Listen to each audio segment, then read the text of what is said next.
All right. Well, thank you for spending some time with us today. We are continuing a conversation with some of our Relate Church family members today. We have a fresh new trio of some people that we love and respect as we desire to continue to talk about what it looks like to be a church that is anti-racist, that values justice as Jesus did.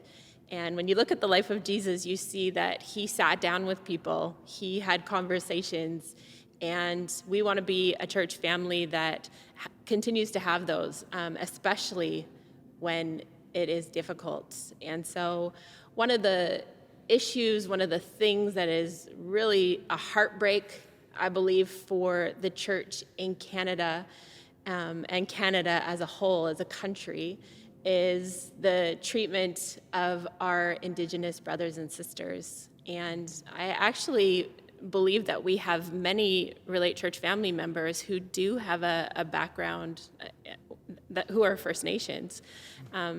And so this is important for all of us.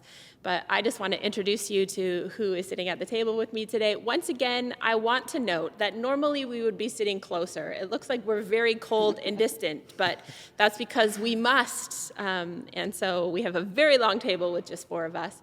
But today I'm thrilled that we have with us Kathleen and Tristan and James, and maybe I'll just have all of you introduce yourselves to us. Tell us who you are, what your family looks like, and yeah, who are you? Who am I? Who am I? Who are you? Okay. Name's Kathleen LOUNSBURY. I am married, be 24 years this June. I have 3 sons, and I've been attending Relate for about 11 years now. And I have I have a biblical studies degree. I did do some background. I spent some time in Indigenous communities and serving the Indigenous community in that role, as well as I'm also did some nursing background, a nursing degree as well, and have done some nursing in Indigenous communities, and am currently doing some research within the First Nations Health Authority, just having a look at how things are going within that service delivery model that BC has adopted. So that's a little bit about myself. Yeah, beautiful. You and your family are all the Ks. You all have K names. Yes. Kendall, Kathleen, Caleb. Sorry, I'll start with Kendrick, Caleb, and Kyle, and we have a dog now named Kiva. Amazing. Once you start, you have to just continue, I know, right? we couldn't change. Yes. Thank you for being with us today. Sure. Yes. This is Tristan. Thank you. Thank you for having me, church family, and thank you, Pastor Angela and Pastor Rod, for having us. It's an honor. We love you. We respect you. And my name's Tristan Stevens. I have a wife, Carissa Stevens, and 4 children, Jameson, Isabel, Ariana, Annabelle. And we've been at this church since 8 years ago. So, it's about, I can't do the math right now, but for about approximately 8 years. And we gave our hearts to the Lord 10 years ago. So 8 years out of our life so far with the Lord, we've been at this church. And I'm First Nations Aboriginal from the Niska Nation, Gingolach, BC, and that's in northern BC on the tip of the Nass River. And again, thanks for having me. Amazing. I should have asked you as well. Yeah. What's your background? So my background is from the Kwakwaka'wakw people of Alert Bay, BC, and also the Muskamustsaudenuk up in Kinkom Inlet. My mother is from that reserve. My father was from the Namgais First Nations, just on the northwest tip of Vancouver Island. Okay. Yeah. So, thank you. And James. Hello. It's good to be here.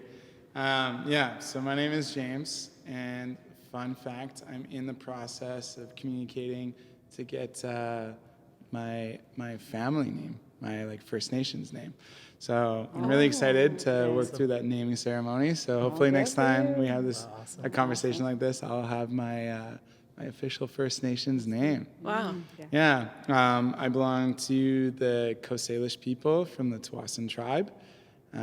It's a rich heritage that I'm just beginning to learn about. The last few years have been quite important, actually, for my journey as a young Indigenous male in Canada. And so I can get into that a little bit when we get conversation going. But I'm married to a wonderful young woman named Jenny, and we just had our firstborn son about 2.5 months ago. So little baby Brixton, and we're in the process of getting him all registered with the Tsawwassen people as well. So it's fun getting to navigate, but what an interesting time to become a new parent during a kidding. pandemic. Yes. And then also to raise a son in the kind of in this cultural moment where we're seeing the largest civil rights movement in world history. Yeah. So lots of layers to this time. Amazing. Well, thank you all for being here. And I feel like I have to say this, that I am very much on a journey of learning, and I am largely ignorant. I think the more you learn, the more you realize, wow, I have so much to learn. And in the last few years, the last couple years specifically, I've been reading and with a hunger to know more about our nation's history. I have been heartbroken by what has happened in the name of God through the church, specifically when it comes to the First Nations community. It's overwhelming, and I wonder if sometimes we don't even want to look because we think, what do we even do? How do you fix this? How do you make things right? But we must. It's important that we have the conversation so that we have an opportunity, that I have an opportunity just as a white Canadian to better understand. I think that's where we must start. And so I know a little bit of your backgrounds as far as where your family has come from.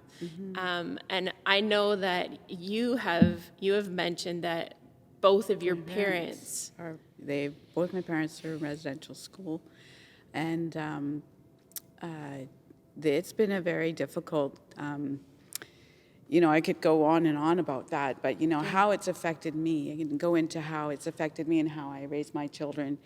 My parents had a horrific experience in residential school. My father was punished for speaking his language, and he couldn't speak. Like, when you go to residential school, the way it was set up is, the girls were on one side, the boys were on the other side. And even though you were siblings, boys and girls, you got punished for speaking to one another. And then speaking your mother tongue was equally bad. And so you were punished for that. He had marks on his tongue that, he told me he got punished when he was speaking to his sibling at residential school, and that's how they punished. And, the thing about when you think about it, you say, oh, they were educating our people. They weren't educating our people. That it wasn't to educate them. It was to indoctrinate them. It was to deculturalize them from their homes and their families. And so they didn't learn to parent because they're in residential school. So there's a whole gap of real home knowledge that was lost and language that was lost. When both my parents spoke Kwakwala. We spoke Kwakwala up until the time we went to school. When I was school age, my parents just stopped. They said, you never speak Kwakwala in school. Don't do it. And don't ever, talk about home at school, because they could come and take you away because they don't understand our ways. So there was a real ambivalence towards schooling and how they jaundiced eye, looking at how education, and they didn't trust. So there was a real level of distrust, and so the other thing that was I thought is significant is like, when it comes to September, I always remember being so anxious.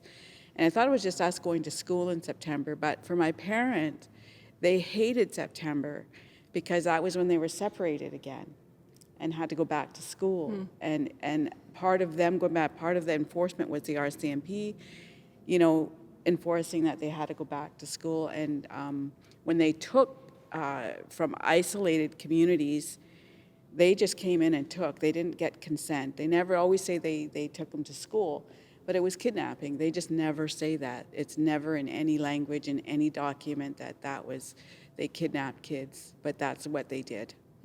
And so that is the, education piece that colored my life and colored, my siblings' lives. For me to reconcile, that, we need an education to survive in this, because we're straddling two, I've always felt I was straddling two cultures, right? And, cultures, like I have a science degree, and so when you look at cultures, blood, egg are cultures in the petri dish, right? It's a medium upon which something grows. Right. And culture is a medium upon which we grow. Whether good or bad, we grow. This culture, your culture, a Dutch culture, a German culture, whichever culture, you grow on it regardless. And so the things that we grow with, we grow with a certain lens, and for a lot of times we're taught that lens is wrong, and our way of knowings aren't valid. Yeah. And the way we speak, even the founding documents of our country is very symbolic. The wampum belt or the one dish and spoon is very symbolic. And but it's still valid, and it still communicates, and it still should be honored. What does that look like for you, Tristan? How about with your family? Well, for myself, my grandfather, as far as I know, he was in residential school, got abused. He got abused. There's a lot more to it than that, but I'll make it a shorter version of the story. He got abused in residential school, and it carried on through my dad's generation, through alcohol, and I grew up as a child from that fruit, the fruit of the residential school, seeing my dad abuse my mom physically and emotionally, and that was the fruit of that. And he has been in addiction. My father has been in addiction for 30 plus years, probably going on to 40 years, because of what he went through with his parents. Wow. And his dad, my late grandfather, being in residential school. And also my parents, my mother and my father, have been a part of what's now come up as Indian day school. And that was another form of residential school, but in their own communities this time.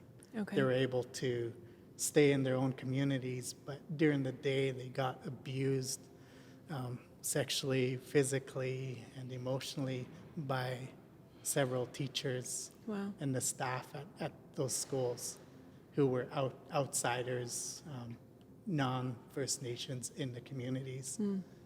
And so my mother, both my mother and my father have faced that as well. Wow. But they weren't snatched away from our communities. Okay. Were they open about that? Was that a conversation that you would have, or is that things that came out later? Or? It's just all coming out. Yeah? Like Okay. ever since the lawsuit started happening Okay. with Indian Day School Act. Yeah. They've just opened up, and I didn't even know that. And I'm really close to my mother. Like, she attends here as well, Relay Church, and we have a good relationship, strong relationship. And she hasn't opened up about that until just last year. Wow. And my dad is slowly opening up about that, but he fell back into alcohol addiction. So he's been in alcohol and drug addiction for the past 40 years. Wow. Yeah, that's a lot. That's a heavy weight on a family. Yeah. Yeah. Wow. How about you, James? Yeah. Sorry, that's heartbreaking. My Yeah. heart goes out to you guys to Yeah. have to walk through that. And this is where possibly like our difference in age or even upbringing will be more apparent, because I was rather ignorant to all of what was happening within the realm of residential schools, because my grandmother, by my understanding, I believe, was in a residential school, never talked about it. But at the same time, it was also the First Nation side of my family is my father's side. And for nearly 30 years of my life, that was not in the picture. So I had known through what my mom had told me that I was First Nations and had the heritage. But when I looked to my heritage growing up, the association that was there was so often closely connected with my father, who also struggled with addiction and does to this day. And so when I see the results, or see kind of what came, as you mentioned, the fruits of the residential spirit, I see that in my family structure, but I was ignorant to it. Because the words residential school didn't exist in my vocabulary until the last few years. Yeah. And it's something that my family still has not opened up about. And I don't foresee them opening up about it, to be honest. I think that in their own ways, they found ways to cope with it, with what happened. And as much as healing as it might be, I don't know if that's a road that they want to take. Yeah. To open up. And so I would say that I saw the results, the fruit of that. Also being in a household where many who know my testimony know that my mother and I left at a young age. Well, I was at a young age. I was only a couple of years old because my father was abusive, and she dealt with abuse until she had learned that he was abusive to me as well. And so it was at that time that we had left. And so to think back on growing up as a young Indigenous First Nations male,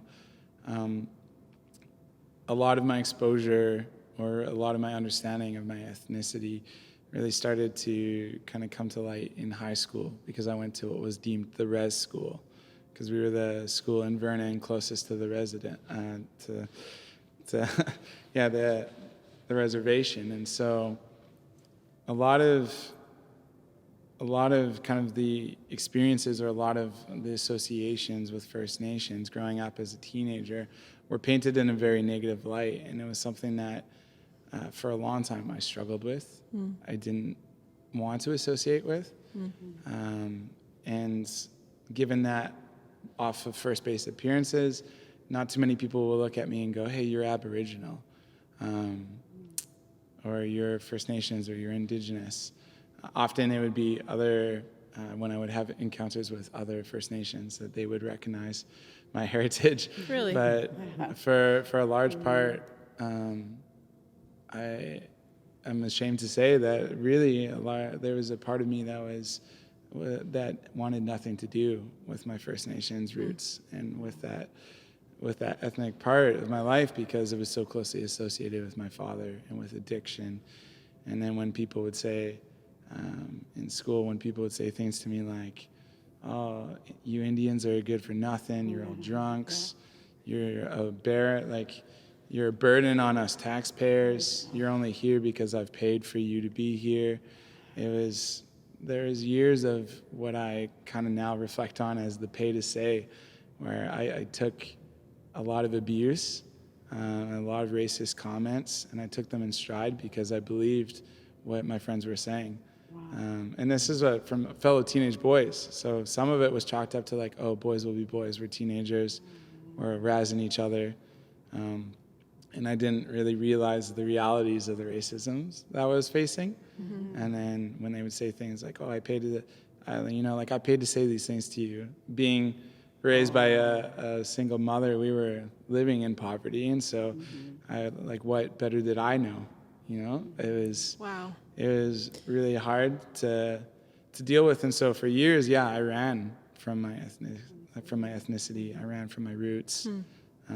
Often, if I ever claimed any association to my Aboriginal roots, it would be when there would be trouble stirring amongst the school, and I would find it more convenient then to, at that time, side with fellow First Nations.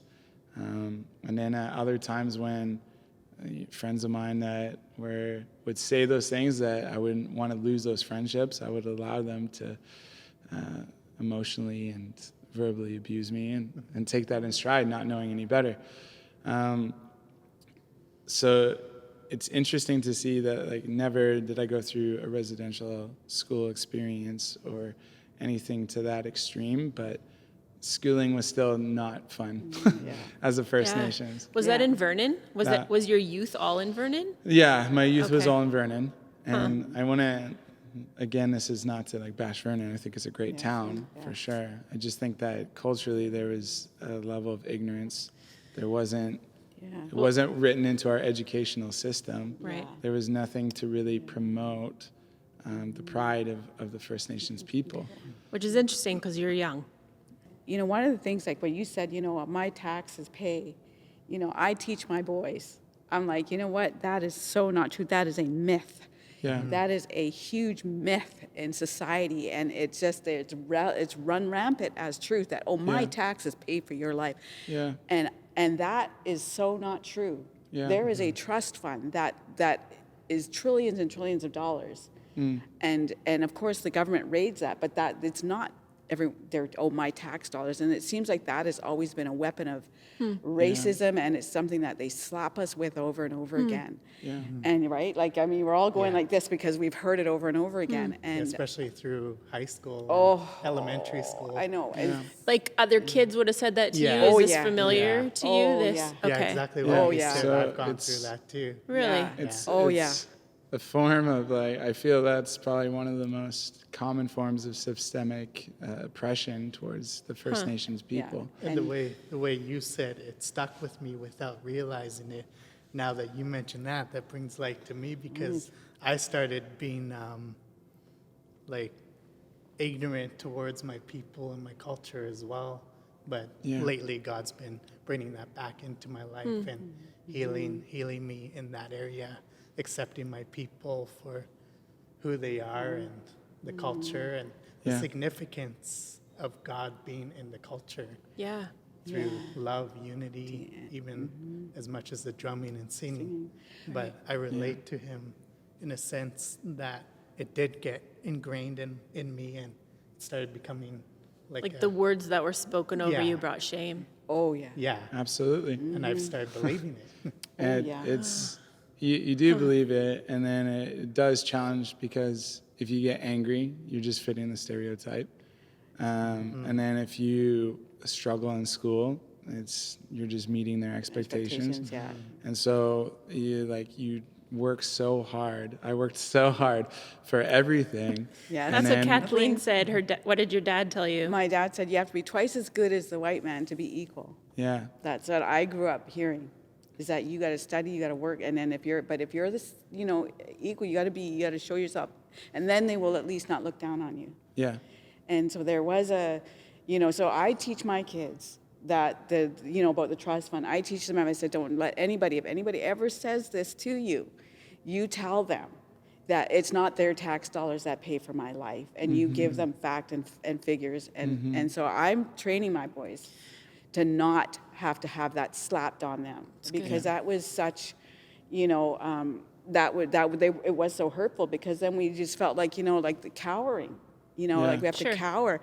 I didn't have the chance to reject my heritage because we were doing it all the time. So and I was proud. I was so proud to be First Nations, and I'm, and I go to my children's school and I do all kinds of stuff to bring Indigenous knowledge to them, and oral storytelling and Orange Shirt Day, and bring in speakers and things like that and people so that the school and the students will have an understanding. I'm there, I'll do whatever they want, whatever they ask me, so that my kids won't get marginalized at their Christian school that they go to. And this is the thing of redemption, that I feel that I'm one generation removed from residential school, but my children go to a Christian school. Yeah. And That's I huge. believe that is part of the reconciliation. Yeah. And the Truth and Reconciliation movement was actually my Uncle Bobby Joe's, Chief Robert Joseph.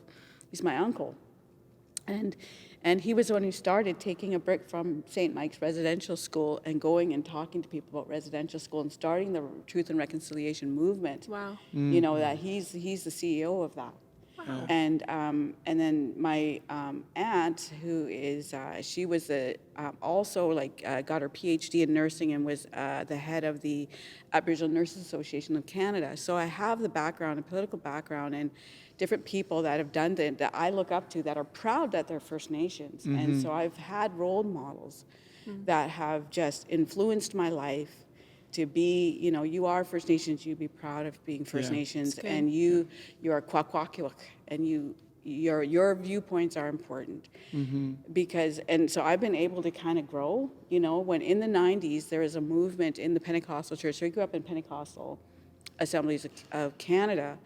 And so in the 90s, we actually were fighting to bring our drum back into the church as part of worship. Okay. That we could bring our drum, we could bring our regalia. We didn't need to be ashamed and take it off.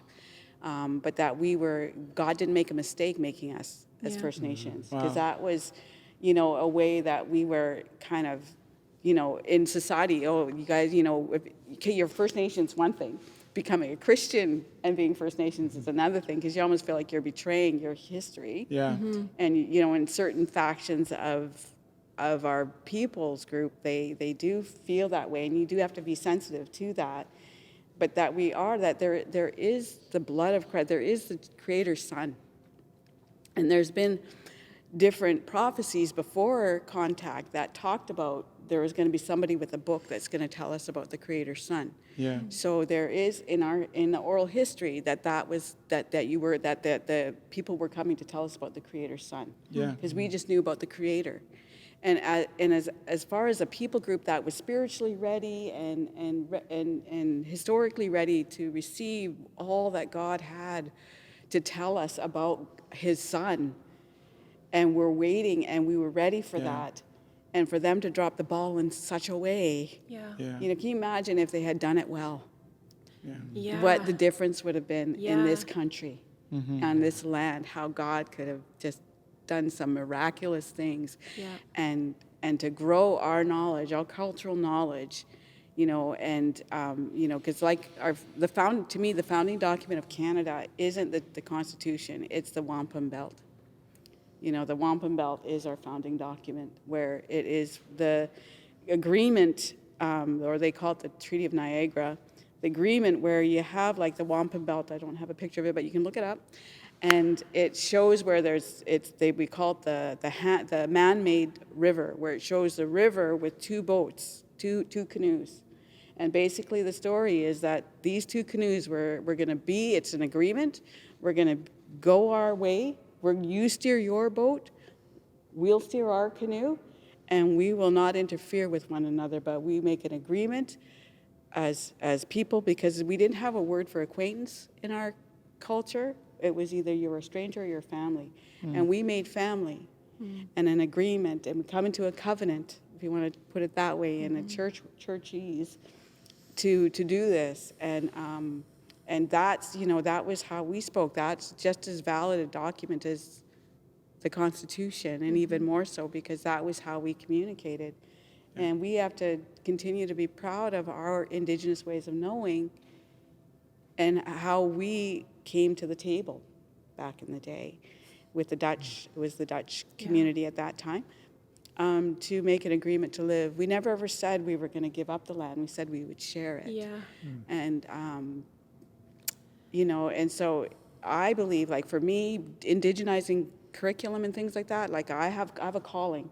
You know, when I was first called to do ministry and I was preaching I preached all over the place and taught. And then, you know, when God called me into nursing, I didn't understand it. at first, but I do now because, and it was hard for some other people to understand the journey, but I knew God called me into nursing. God called me into this place because for such a time as this. Yeah. You know, this is such an incredible time that we're living in, and and for knowledge, for people, you know, we can't penalize people if they don't know, right? And so a lot of Canadian society don't understand the wampum belt, or they don't understand the one spoon, the one dish, one spoon, where it's like, you know, we all feast out of this. We're all the earth here. This is our earth, and we are all feasting off of one, and we share in it. You know, and so these things are very important. Documents are important ways of knowing that are just as valid as other the written language that the dominant society had at the time. When we have, like, you know, COVID that happened, and the hunters that had gone on to hunt, because our immediate reset, okay, so we're faced with a problem with COVID. We're faced with isolation. We're faced with a real problem. And so the First Nations people will then just immediately revert. Okay, we have our hunters that are skilled and ready to go, and we live in community. We know who's strength and who's weak and wherever, and we're going to assign you to do things. And so those two were assigned, Mr. Cardinal and Mrs. Sampson were assigned to go hunt for the community, because they didn't know whether there was going to be any trucks or anything coming in with food. So they went, and then to have them get murdered, you know, during that time, and killed. And we still haven't heard from the Bilodeaus, the two that have just been arrested.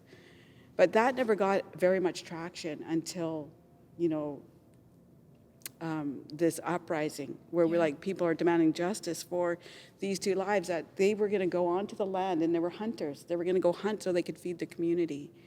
And we get that. I get that right away. And yet, you know, they were killed, you know, and they're not saying why, you know, but it's like a real it's tragedy, you know, and then, you know, and with the police force, and you know, all these things that are going on, and so all of the things are rising to the top, right? All the injustice, right? We're hearing all the stories. All of a sudden, the wounds are right there, right? And I have a mentor that I absolutely loved, and her name is Peggy Kennedy, and she had a vision of Canada one time. And she said it was like a long spear, like say this was Canada, and there was a long spear, and it cut through the whole thing, and it came out at the end. And so there was a spear through the whole of Canada, and then she says, and then when anything happens, and anything that goes wrong, that cut, that wound just opens again. And so where does Jesus come? Where does Jesus come? What does the blood of Christ mean? You know, is that we have to apply the blood. We have to believe that there are answers for the wound, because he was wounded for our transgressions. He was bruised for our iniquities. And so the wrong is on both sides. You know, it's not just one side. It's both sides. We in our hearts have to be clean. You know. And we're not. We're not clean. And so, and we have to take responsibility for what we have to take responsibility for, but the other community members have to take responsibility for what they have, you know, and in this day of knowledge and information highway, there's no reason to be ignorant. No, there really isn't. I feel like right now, if you are choosing to be, because there's just so much information. Now we must learn, because it's right there in front of us. It's interesting, so much of the language that you just used is reminding me of language we would use in the church as we talk about being family and home and coming around the table, and our desire to prioritize alignment over agreement. And I feel like this keeps coming up, that there are different perspectives, but we must choose, and family chooses. I need to see what you see, so that we can come together. I feel like we must be humble enough to say, tell me the story, teach me, so that then we have the opportunity to come together. And what you're saying about the blood of Jesus, without a savior, without the hope of Jesus, I don't know how we find reconciliation. I don't know. I think there's a lot of good work that we can do. Yes. But we have hope. Yeah. I'm curious as you're speaking about the injustice, the racism that is kind of in the news or that people are talking about today. If any of that is surprising, is that your experience? Is it do you experience racism? Do you have the experience of people looking at you differently? We talked about like school or what kids say or what people say, but is that something that's a part of your everyday? Yeah, all the time. Oh, yeah. Just walk into a grocery store and a secret security guard. It's obvious he's a They're security profiling guard. you, yeah. They'll profile Really? me as an Aboriginal. If I go in like this, I'll have no problem because I'm a bit fair-skinned too. I don't look Aboriginal sometimes, but if I go in with sweats and a T-shirt, they'll right away, yeah, he's Aboriginal. Let's go make sure he doesn't steal. They follow me around the grocery store, Wow. even though we shop there thousands of times Yeah. and never stolen. They can look at all their footage and Right. we haven't done any evil. Huh. So that's So just you just one- expect it. I don't expect it because, like, what I'm learning is to believe in good things and, like, according to the Word of God and believe That's who good. you are in God. Yes. And those things will come to pass. And that's my belief now. And I teach the kids that. And my wife has also learned that. We don't expect the negative out of people. That's we good. give them benefit of doubt. And, we just don't expect that, but it's still a common thing. And then I was remembering back to, I went to stay with one of my uncles in Nanaimo when I was 13 years old, just had turned 13 years old, and me and another First Nations friend, I just made some First Nations friends because he was staying in a native housing there, and we were walking around and some guy was trying to spray us with the water hose, so we wanted to go try to rebel and spray him back with the water, and he was nowhere to be found. And then whoever the owner of the house was called the cops on us. They said we were trying to break in Wow. because of, well, he was obviously, like, he had darker skin color, and because of the color of his skin. The cops were called on us at age 13. We're just being kids. Kids. Yeah. Yeah. Yeah. Wow. Yeah, I mean, again, referring back to the teenage days, I think is where it was more blatantly obvious. Being part of a rural community, I know sometimes it would be interesting where several friends of mine and we were skateboarders, and I remember one time in particular because it's one that I've told as a story and we've shared laughs, but over time I feel it's become more of a mark and a scar because I've learned the reality of what was happening. But there was a time when a friend of ours was a couple paces ahead and he was running because he didn't have a skateboard at the time, and my good friend Harley, who's also Aboriginal, from the I'm drawing a blank on which tribe, but again, the two of us, from the Cree. Thank you. There it is. We were skateboarding behind him, and a truck came ripping around the corner and yelled out and said, "Hey, white boy, do you need backup?" And my friend thought it would be funny to say, "Yeah, I do." And so these guys chased us like full blown, and guys were hopping out of the trucks, like running after us with the intent to hurt, because they were carrying like bats and crowbars. And had we not been on our skateboards, I was horrified to think what would have happened. Yeah. And so that was where it was more blatant. But now I think that we're in this new period where, again, there's a lot that's been systemically written in, is where racism shows. So it's more on a subtle note. And I think being part of this millennial generation, I think that racism has become more clever, and it's become it's underlying. And so often I think where I can resonate more in this day and age, before we had this movement, bring light to all the injustices, I think I would resonate more with, there's an excellent book. It's written in the form of satire called The Inconvenient Indian. Yeah. And I think it resonates so truly, and the reason why it's been such a popular book and used for educational purposes is so many times that if my heritage is to come up, or if there's a time where I'm offered something over someone else, I'm treated as an inconvenience.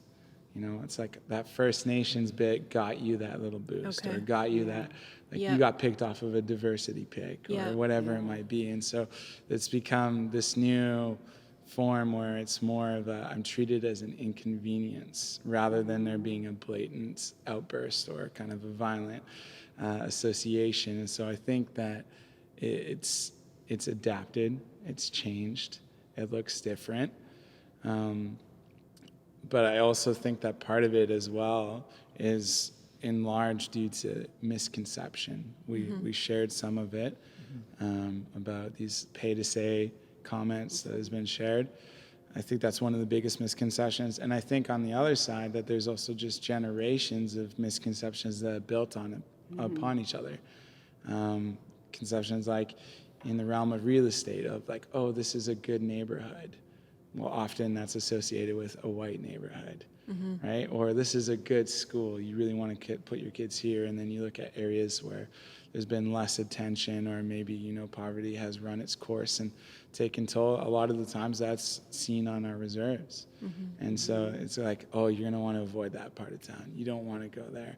And it's not even necessarily that people are coming out and outright saying why, but the underlying cause is there. Right. And so it's evolved a bit. And so I think in receiving your email saying, hey, let's have a conversation about and involve some of our Indigenous members, and let's talk about how we can also educate people to have a level of empathy that wasn't previously there. Yeah. The more I thought about that, I felt that empathy, I think, is a gateway to education, but really it's got to be compassion that's going to be the gateway to change. Because I feel the empathy piece is great for if people begin to recognize injustice as injustice and to have their hearts hurt and align with us as a First Nations people. But then to see actual change, I believe that there needs to be compassion. And this to me is a biblical model, a Christ-like, a Christian response. Because the more that I've thought about it in raising this newborn, going, how is it that I'm going to teach him to have zero tolerance for racism, and also to recognize that even as a person of color, as a racialized Canadian, there are other ethnicities. And so if I don't raise my kid right, and they have presuppositions or preconceived notions of other ethnicities, then that's just another form of racism or prejudice. And so I want to be sure to instead raise my kid in the realm, in the language of compassion and equality. And so I think a lot of this came from just like turning to the scriptures, and this is why I think there was such a draw, is because the scriptures were the first time where there is a God or a deity or a higher power, or again, like one that so many worshipped, that what he did was have compassion and treat all people with equality and went after the one. I remember the first time hearing that, going like, I can see myself as a racialized Canadian, often in white spheres. As a person of color, I felt like the one, and to know that Jesus would often go to the one and leave the 99. Yep, you're right. And like, again, when this comes back into the realm of people talk to me about like all lives matter. Again, I think that's one of those creative things of where, you know, like racism is on a little bit more of a subtle note. And it's not to say that's not true. I absolutely believe it. We're all made in the image of God. But I think when people fight for the spotlight, when there's injustice happening, and they're going, hey, let's not look over there. Let's remember what's going on here too. Let's look at everybody. I think it's one of those things that I've struggled with, where I feel like, yes, empathy is a great tool for education, but we need compassion at this time. To recognize that in those moments or in those conversations of going like, this is why we're driven to action. This is why we're having conversations for change. Right. Because what I loved about when I first came to Relate is your dad is infamous for saying this, that the measure of a good man is the legacy that he leaves for his children's children. He said it today. I Yeah. just heard him say it. And so I love that You're because right. I feel that this is like overcoming systemic oppression, overcoming the Yeah. like reality of how racism exists in this day and age is playing the long game. And I'll know that I've done my job if there's zero tolerance, not simply in my child, but in my child's child. Yep, you're totally right. You know, I think there are definitely racists. There are people who are, That's how they view everything. yeah, they're Lens. racist and they have issues and there's stuff that needs to be dealt with. I think there are people who would believe they have a good heart and the right motives and truly want to do the right thing. But we don't know what we don't know, and we don't. If we don't see it, we're unable to address it. And so I love that you talk about compassion because that is the heart of Jesus. That is what that brought him to the cross and beyond. I think that what is so interesting to me in this period of time is that we have this window of opportunity to open our eyes to look. And I think it is no longer like as I thought, something that happened in the past or something that happened to people who are removed to me. Not that that makes anything okay, but it is my family. It is my brothers and sisters. It is the one that motivated Jesus and that he goes after and he tells us to. And so I just think we have such an opportunity here. And I believe that the generation that's coming up, your kids, your kid, there is a heart for justice. There just is. They're not okay with things that are off. They want to do what is right. We are almost out of time. It went super quickly. I have to just close by asking this. What is your hope in? Do you have hope for the future, for where we go from here? Yeah, I do have hope. And, you know, when I do presentations, I do some stuff with leadership, like the Kairos blanket exercise. I don't know if you've been a part of that, where, you know, we go into schools, we go into leadership conferences where we have everybody bring a blanket and then they put it on the floor. And then we begin to tell the story. We narrate the story. We have different people doing different things. And we talk about the history of Canada. Yeah. And so when there was a relocation movement, they got to fold up their blanket. When they started residential schools, they fold up their blanket again. wow. And so all of a sudden what was a whole country becomes little bits and pieces of, and those are the reservations and different things. And when certain movements happened, they unfolded the blanket. And so I think this is an unfolding blanket, but I don't know more was great. And I think this is an unfolding of the blanket. As far as that would be, I would consider this be movement would be one where instead of folding the blanket, we're unfolding it. So we're gaining something again. Beautiful. Yeah. So so that's my hope. And and I, you know, so I've always had feedback after that, we facilitate something like that, people come and say, I've never been in anything. That's been more moving to me. I've learned more about my history than ever before. Yeah. And we do it with leadership, like all the staff at my kids' school now at Trinity, it's part of the curriculum. I went and now it's part of the curriculum. Beautiful. And so Amazing. all students go through Trinity are going to do the button blanket or button exercise at some point in their training. Yeah. And at my kids' school, it's in grade 4 and grade 8. So there's two opportunities. So to me, that is because and the thing that I say at the end is not that I'm here to move you to guilt, because guilt decreases you as a human being, but conviction moves you to do better. So there's a difference between guilt and conviction. Yes. Yeah, that's so And good. so that's where the conviction, once the conviction comes and you're in that space of conviction, you do better. Yeah, that's And so good. you're moving towards a goal, and you're moving past your own self into something better, a better self. Right. Yeah. And so that's how I see the future, is Beautiful. through that lens. And it's a good way of knowing we're doing things in a good way. Okay. Yeah. And this is a good way. Yeah. Yeah, for myself, yeah, my wife and I prayed about this. The solution as we deal with things with God, when He brings conviction, He also gives a solution. And so I believe a great solution for us as a church family, and yeah, and to the people out in the world is just like James was mentioning, compassion. And another big thing to come along with compassion is acceptance and acknowledgement. Like as I mentioned earlier, that was huge when you acknowledged us, not just myself and my family. Well, that was healing in itself, but as a First Nations people, that was significant. That's a step to healing our land, is accepting the First Nations people into the body of Christ as they are. Yeah. Yeah. And I see the hope in that, even just by us meeting around the table right now. Yeah. That brings great hope. Good. Yeah. That's beautiful. I mean, I talked about the long game. Yeah. There's a beautiful quote from the 1979 Nobel Prize winner. He was an economist. He says, "With a wealth of information comes a poverty of attention."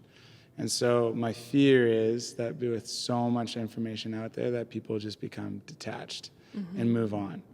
So my hope is, and this is where I would place value, is that if people latch onto this and play the long game, we'll honestly see change. Yeah. But I think that part of that as well, a more Christian response, is, I think this is one of the greatest things. Jesus started off his ministry with this, speaking on the Beatitudes, saying, "Blessed are those who hunger and thirst for righteousness, for they will be filled." Well, that word righteousness, I've referred to this beforehand, but was this market term used of when you went to purchase one thing, it was weighed against another so that you would find the market value, right? It's when the scales were right, when they were level. And so I think in this time, if we go like, how do we fight against injustice? Well, that's God's righteousness. So if we hunger for this and then we long to go, how do we balance the scales? How do we bring equality to humanity?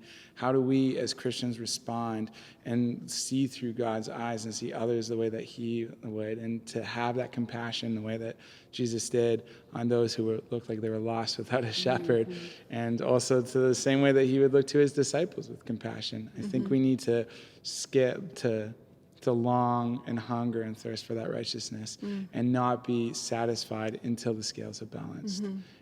Yeah, because those So who don't good. know the past are doomed to repeat it. And Yes. so, that in regards to tearing down monuments and things, I think that good or bad, they existed, and I think if necessary, put something else on the plaque that states another story, right? Because I think that we do need to know what happened before. And, for a long time, they wanted to tear down the St. Mike's Residential School in Alert Bay. They wanted to do it years ago. But our community said, no, leave it as a testament until something changes.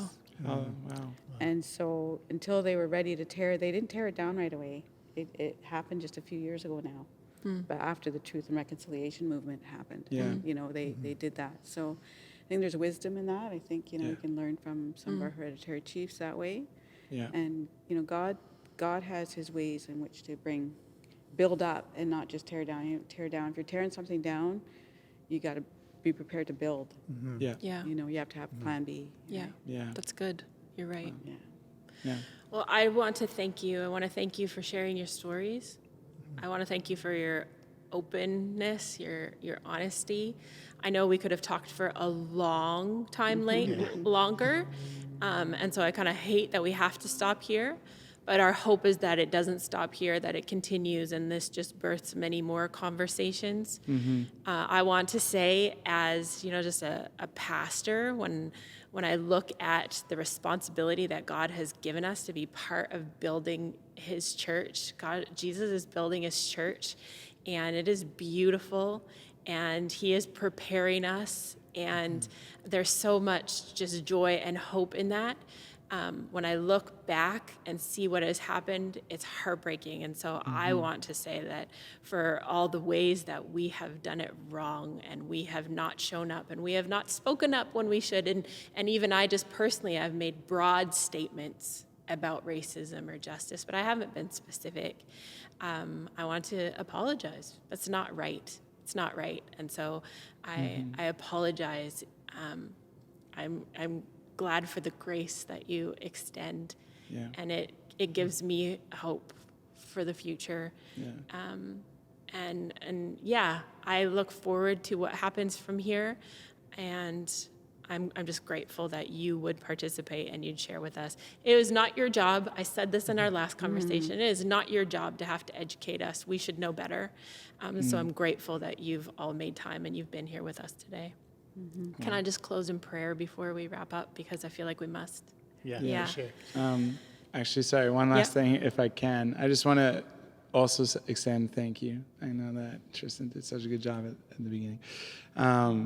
Not only thank you for facilitating this conversation, but I also would just want to go on the record, speaking on behalf of the First Nations people, recognizing that Canada is a multicultural nation at this point. That is also, we want to go on the record and do our part in being educated so that, again, we're coming against the racism of other ethnicities. Because if we're not willing to carry that and instead just, sit in the spot of like we've been victimized and wallow in that, then I don't think that we're actually striving towards the solution as well. So that's another commitment. That is another that I just want to commitment. go We go on together. record for. Yeah, Okay. beautiful. So I have just hoping it's still here. I have a little gift. It says Gila Kasla, which means thank you in my language, and I'll get it to you. But I want to just a small stone to put on your desk, but also just to say thank you for your warm welcome, and for we were received at these doors when we left our church 11 years ago, looking for something closer, and I'll never forget. Ashley Mandicini saying, how can we serve you in children's ministry? And we were looking for a church and a place to call home after being at the Native Church for so many years. And my children, we said, children are going to choose our next church. And my eldest was 5. And so we sent them to the church, to children's church. And when they came back, their eyes were shining. All of them, even the two young ones, and said, "Can we come back? Can we come back?" And their heart has never been not to come here, even during COVID. I was telling you that. I was like, okay, maybe we'll let them sleep in. So I didn't turn it on right away, and I went to do something, and I came out, and I heard the service going on in my household, and my boys had turned it on themselves. So teenagers. And turned it on themselves, and we're just all curled up, getting ready to have church. I guess we're having church now, So I love that. So, so they've always been willing to come, Beautiful. and so it's just a real. I've never had a chance to say thank you, so I just have a small stone to say thank you. Okay. Thank you. Okay, so God, we're grateful. Thank you that you've called us, and you've called us not just to come together, but you've called us a family, one body. I thank you for all the beautiful facets of your family, and specifically, God, for those who have been here for so many years, and the privilege that it is to be part of this land. God, I ask that as we humble ourselves and we come to you and we turn from our wicked ways, that you would heal our land. I bless each one of these people and their families. And God, I ask that this conversation would continue, that the healing would continue. God, I ask that we would be courageous enough to sit with what is uncomfortable, to put down our defenses and allow you to do a deep work in our hearts. Thank you for what you've done just in this time and what you're going to continue to do. All of our hope is in you, God. We're grateful. Thank you, Jesus. Amen. Amen. Amen. So it's just a small, Thank you so much, everyone. little stone. Oh, it's beautiful. Thank you.